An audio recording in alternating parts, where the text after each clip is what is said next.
Two things are absolutely, inarguably, and abundantly clear. San Francisco, when it comes to coaching, scheme, and roster, is a mile better than Dallas. It is real sugar against sweetener. One's fake. Okay, it's not close.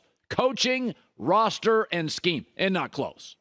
The second thing, and I'm not sure how close this is, maybe it's closer, but Brock Purdy is better than Dak Prescott. Stop arguing. Bothered by it? Really? When Dak entered the league as a fourth-round pick, he was better than some first- and second-round quarterbacks. You didn't have a problem embracing that. He was more mature, leadership, mobility. He had the it factor. So I'm supposed to wait for Brock Purdy? He's 10-0. He was severely underdrafted. The kid is good. How good, I don't know. But he's absolutely a more natural, accurate thrower than Dak.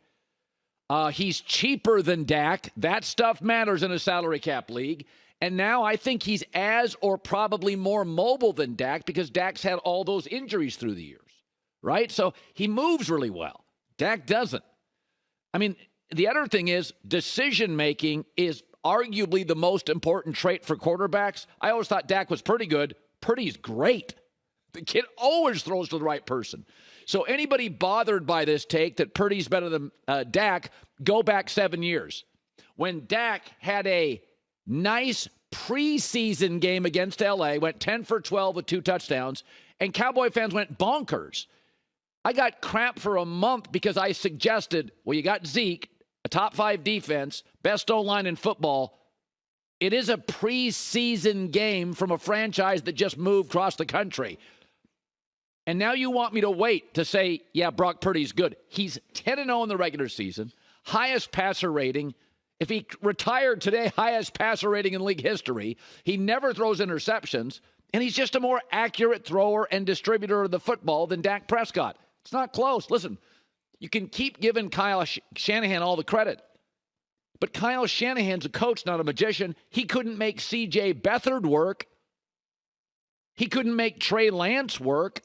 Trey was a first-rounder. Beathard was a middle to high draft choice, third round, I think. He couldn't make those guys work. Brock Purdy's good. Now, I don't know how good.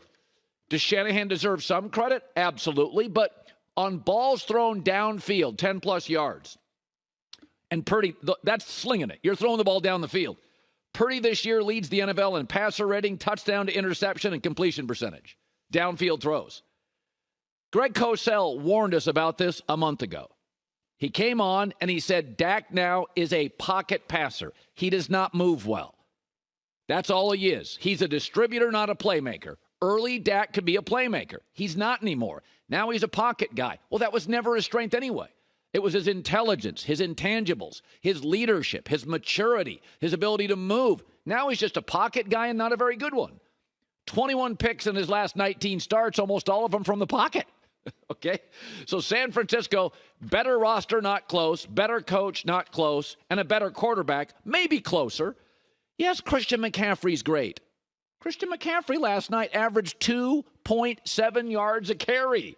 It was not about Christian McCaffrey. It was not about Debo. It was about a coach we know that's better than McCarthy and a quarterback now that's better than Dak. It's true. I look at the first 10 starts of his career, all-time ranks. He's first or second in everything. The dude is good. He's accurate. He moves pretty well. He's obviously coachable. He lets it go. He sees the field. He wasn't the only reason for the win. I'm not suggesting that. We know the roster's better, and we know the coach is better, and we know the schemes are better. I don't even know what Dallas's offense is. But Brock Purdy last night, folks, that's what an A quarterback looks like. Maybe he's not A down the road, but he's an A now. Many of those are designed throws, schemed throws. Guess what? That's most of the league. So were Belichick and Brady. They were schemed. Josh McDaniels, Dante Scarnecchia, choreography. You still got to make them, and Brock Purdy makes them at a higher rate than almost anybody in the league. Dude is good. How good? I don't know. I'll leave that to scouts, but he's good. All right. The New York Jets. Thought they'd win. It was the last pick I didn't make. 31 points for the Jets. How about that? You got to feel good about that. So everybody keeps telling me this. Hey, Russell Wilson is not the problem. Who gives a rip? Is he the solution? The internet's for blaming people. I need solutions. Is Russell good enough to be a solution? Joe Burrow, bad offensive line, and a coach with a losing record got to a Super Bowl. Joe Burrow was the solution. Josh Allen, shaky O-line and run game for 5 years. His record's 55-26. He's the solution. Patrick Mahomes, receiving core, young, not that talented. They won again. He's the solution. Justin Herbert, we don't like the coach. He keeps winning. He's the solution. The internet and Twitter's for blame. I don't care. Once you pay a quarterback big boy money, if he's not special, you become the Titans and the Vikings. The Titans have a great coach. Feels like the Vikings always have a world-class receiver. We don't consider them Super Bowl viable. I don't think Russell Wilson's the primary issue here either. But once you pay a quarterback that kind of cash, he's got to be the solution. And I'm not sure he's that. Because you're either part of the solution or the problem once you're making 30, 40, 50 million as a quarterback. It doesn't matter whose fault it is. You are the issue if you're not the solution. Now, does Sean Payton deserve criticism? Yes.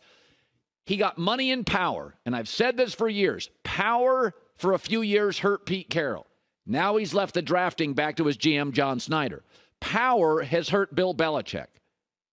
He has too much of it. He's a lousy drafter, but a good coach, and now his coaching can't overcome his drafting. Sean Payton came into the building. He didn't have his Mickey Loomis. He didn't have his GM. They retained the other GM, the GM that was there before Sean got there. I think he's done a pretty good job, but it's not Sean's guy. And Sean's got the money and the power and the contract. So Sean says, hey, let's go pay for a right tackle. They overspent for it. He can't pass block.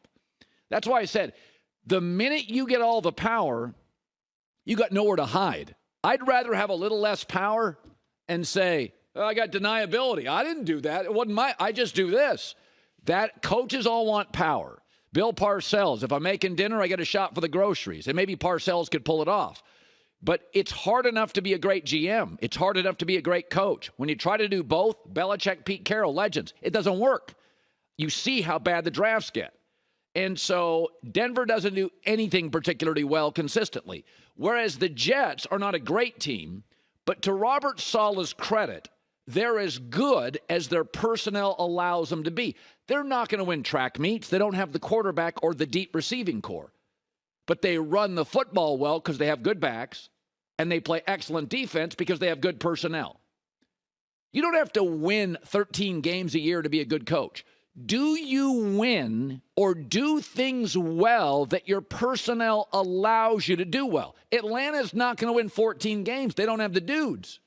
But can Arthur Smith win 8 with mostly solid young offensive personnel? The Jets do some things very well. It's where their best players are. They have one big-time receiver and one big-time back and a couple decent O-linemen. But their corners are banged up yesterday. They're not healthy. They're on the road.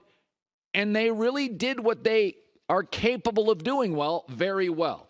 So Sean Payton got the money, the leverage, the power, and they lead the NFL right now second in the NFL on penalties. So they don't do anything right. And they have some good players. Denver and the Jets are pretty close in terms of talent. Now, Jets have better defensive talent. I think the Broncos have some better offensive talent, more guys that can run and catch.